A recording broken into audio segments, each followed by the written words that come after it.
Good morning, everyone. Welcome to Pre-Market News and Views. Today is Monday, April 30th, 2012, final day of the month. Let's get right into the charts here. There's a lot to cover out there. We'll start off with the S&P 500 Emini Futures. Let's take a look at them now. You'll see they are trading down about 3.5 points to 13.95 per contract. Futures are trading lower. It usually means that the dollar is trading higher. And that is the case this morning as the U.S. dollar index catching a nice little bid this morning, trading up about 17-18 cents at the moment to around 17.93 per contract. The dollar moves higher, the markets will come under pressure, and that's really the bottom line. If you take a look at the U.S. If you take a look at the S&P 500 E-mini futures, you'll see that they started to dip right around 2 o'clock in the morning after catching a pretty nice bid. So they've been down for quite a while. We'll see if the market can turn around once the opening bell rings at 9:30, and that's about an hour from now. So we'll see if that does happen. But there's a few things that we got to look out for this morning overall in the market. And one of the things that came out this morning is the Asian markets were very mixed last night. So that's going to be pretty important in my opinion. If you take a look at the Asian markets, you'll see that the Hang Seng, which is Hong Kong, was the big winner last night, finishing up 1.7%, and that's a pretty sharp move higher. So overall, if the markets are strong today, you should get a lot of at least the Chinese ADRs or the ADRs coming out of Hong Kong should be pretty strong overall in general, and we'll watch for a few of those. This morning, you do have oil trading down about 75 cents. And that's on the back of a stronger dollar. When the dollar is stronger, commodity prices will go lower. You also have gold a little bit lower. Gold is trading down 4 points, or $4 to 16.61 per ounce. So once again, it's all about the dollar, in my opinion.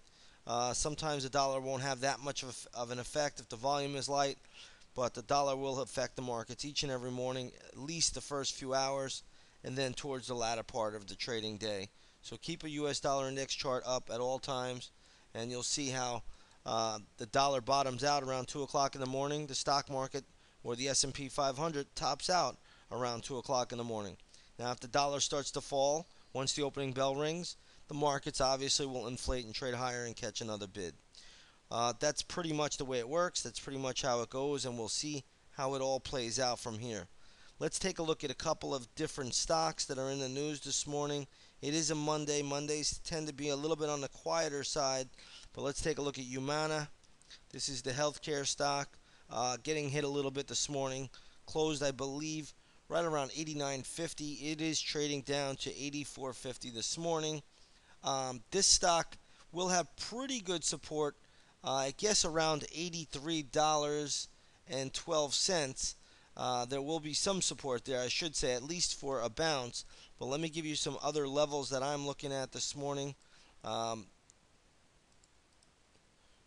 Traders should watch $80.81 if it does get down there. There's going to be a big level there. That could give you an intraday bounce. And if it does break below there, you're probably going to have to look at around the 76.50 area. So, again, that's what you want to watch for. Stock has support in the near term. Basically, I'm going to say right around the $83 level, the $80.85 level, and then 77.13, and then ultimately around 76.41. There should all be respective support areas for intraday bounces on Humana. How long will they last? That's anybody's guess. But nonetheless, they should give you some short-term bounces in each of those spots. Let's take a look at Sunoco this morning. Ticker symbol is SUN. You know the gasoline maker. Sunoco is trading up all the way up to $49.82. I believe that the company has been bought out. So there's really not a lot to do here. If you own the stock, take profits. Congratulations. If you don't own the stock, leave it alone. There's not a lot you want to do with it at this moment. Here's another big mover this morning. Barnes & Noble's ticker symbol is Books, BKS. Barnes & Noble trading up to $28 a share. I mean, that's just a massive, massive move for Barnes & Noble's this morning. It looks like they've done a deal with Microsoft. Microsoft will invest some money. I believe 300 million in the company. I'm not sure it warrants a move up to $28. So I think Barnes and Noble ultimately is a fade candidate. Watch this price level around 28.50. If it gets there, I think it's worth a shot as a fade candidate. It may go all the way up to $30. And then the next big resistance level that I'm seeing is going to be around $33.21. So watch all of those resistance levels. Barnes & Noble is likely to be a fade candidate up here. It's just gone a little bit too far, too quickly. I think it's a pretty good fade candidate at the moment. Here's one of my favorite stocks, ticker symbol LYB. This is LyondellBasell Industries. Again, very, very good company in my opinion. But nonetheless, stock is getting hit a little bit this morning. It closed at 45.53. This morning it is trading down to around 44.50, 44.75 at the moment. What you want to watch for is support is going to be right around the 41.20, 41.20, and then you'll have a little bit more support around 38.83, and then all the way down to around 36.35. Those are all going to be your respective short-term support levels for LYB. But this is a very good stock. I don't even think it trades down there or gets down there. A lot of times when this stock is sold off on earnings, it comes right back up rather quickly. But in any case, watch those levels. There could be some bounces in this stock. It is a strong gap down, so please understand that there is a chance that it could go lower, because it is a strong gap down. But either way, the stock should give you some intraday bounces at those levels. Let's take a look at good old-fashioned Budweiser. So Budweiser is now called Anheuser-Busch InBev.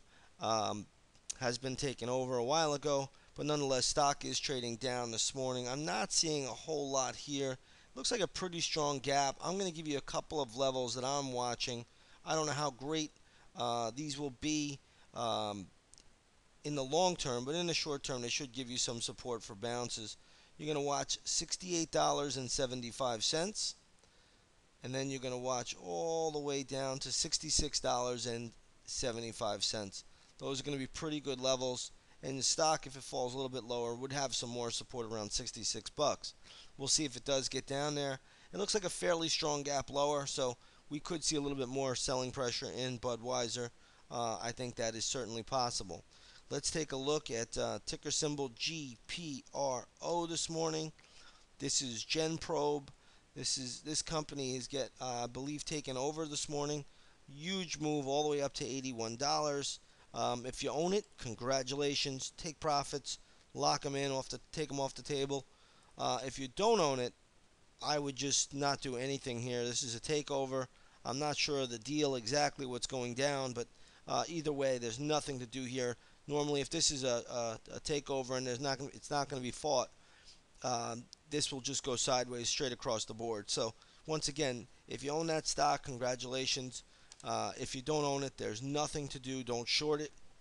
Don't do anything. GenProbe is a takeover, and it looks like the deal is getting done. This probably just goes sideways for the rest of the trading day. There's no room to do anything in there. Okay?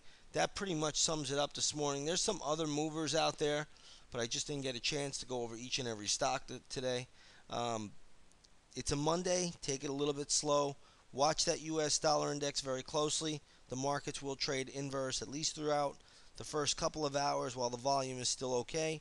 Once the volume gets light, the markets have a tendency to float higher or go sideways, and we'll see how the markets all play out. Right now, the S&P 500 E-mini futures are down about $4 at the moment.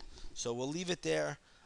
Watch for that dollar. If the dollar starts to fall, the futures will get, or the S&P 500 and the rest of the major stock market indexes will get catch a bid higher. And again, every trade in essence is a trade on the dollar these days. All right, everybody. Have a great trading day, and hopefully everybody has a good start to the trading week. We'll see you all tomorrow morning. Take care now.